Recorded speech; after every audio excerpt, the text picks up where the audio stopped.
I decided from that day forward, if I ever got my together, he would never beat me again, ever.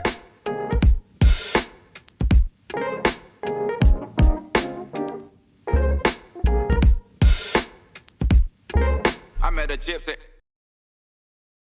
If there was like a career to kind of have, like if you wanted to, like write a real cool underdog kind of story, like you're the guy that's really got that cool kind of deal. And it's so famous, the battles between you and AC and like that rivalry when you were young and you had like a relatively normal childhood.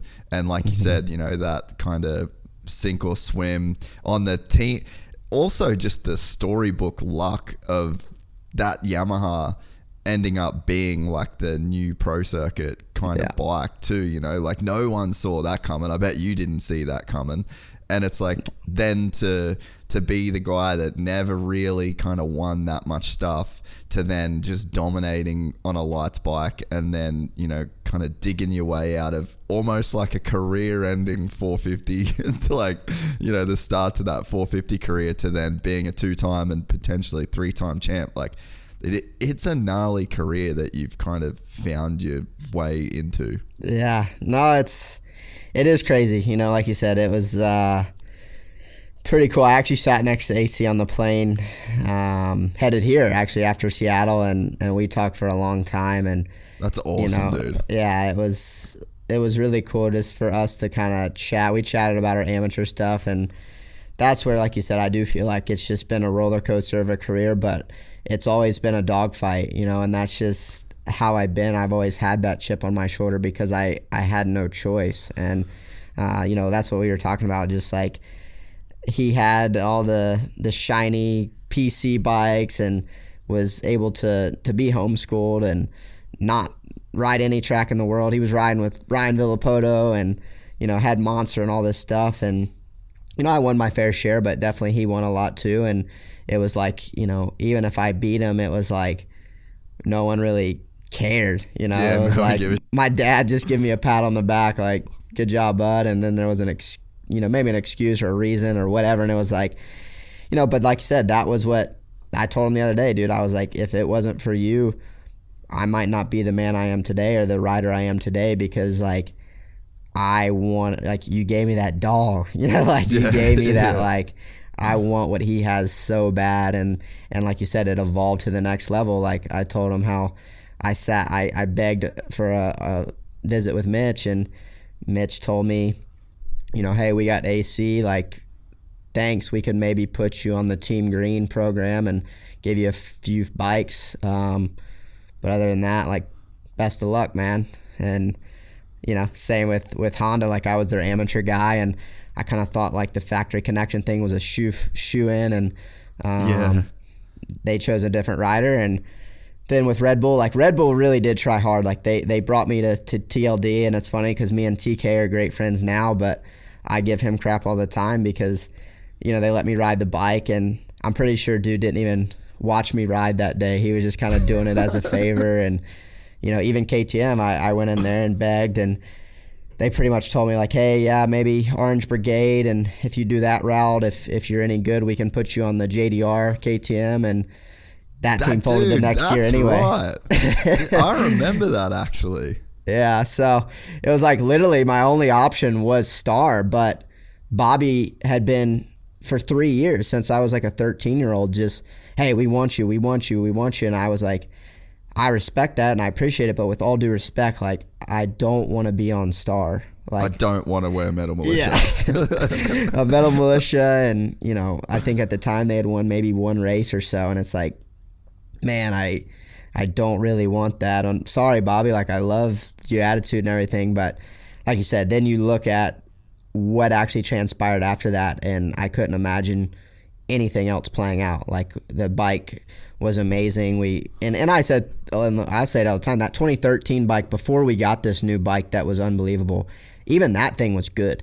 And I feel like me and J-Mark could have even won on it, but it was just like this perfect storm, this perfect timing where we're just like these two underdog kids and no real pressure, and we got a great bike, and it was like we ran with it. You know, we put in the work, and the team did too. And that's what I think why they're still successful, because they're the same people they were back then now, you know, and they're just hard working, like whatever it takes to win. And I remember them having that attitude even when it was like Star Valley and I was an amateur, and I'm like, wait, like, you guys think you can win? Like, I'm sorry, I don't think you can. I don't see you know? it. Like, and so it's pretty dang special how it all worked out. And like I said, having all the success I did in the 250s, and like you said, relatively it kind of not coming out of nowhere, but in a sense, you know, it was like year 2 and we're winning, and against some great guys that, hell, I'm still racing in the 450 class.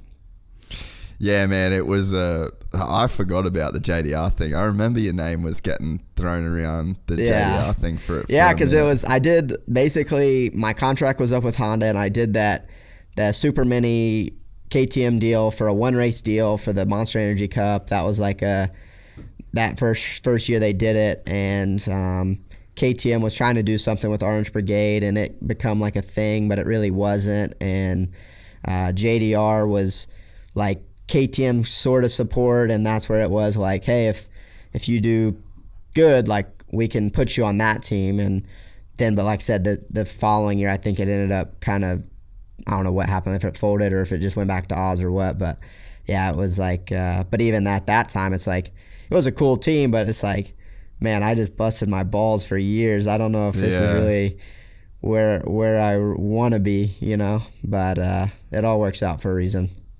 Man, the thing is, though, is like, now you're celebrated for the dog.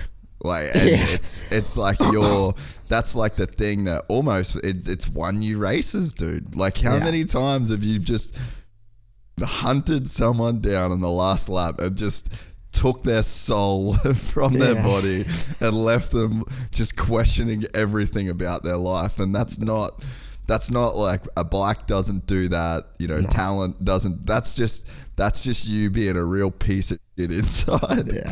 No, it's dude, we joke about it all the time. It's the demons, you know, but like it is the, I guess, neglect, or like the you know, it's a real thing. I think, like, me wanting to be professional and be a winner so bad, and getting told no, or not having the support or whatever, that like, I will literally do whatever it takes to get that. And when I got it, then it was like, the next step was, I will do whatever it takes to be on the podium and win a race. And then it just excels from there. And it's still in me. Like, I will literally die to win, because like, that's just how I was brought up, and what the circumstances maybe I had when I was an amateur or as a kid. Like, you know, I think it is in the helped with my dad raising me and my mom, and like, it was just like, we were blue collar, like, come from nothing. Like, you just worked for everything you had, and it's either, if you don't get it, then it's going to be someone else's. And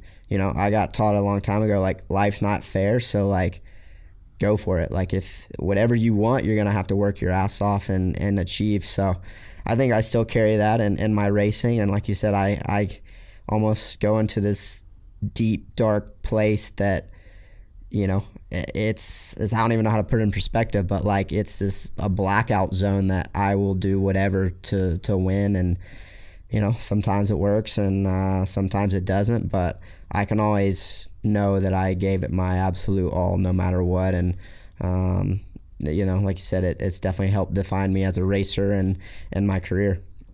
And then we're excited to announce the launch of our new membership site, gypsytales.com, packed with exclusive content and perks that you won't find anywhere else. This is your chance to become a part of the Gypsy Gang.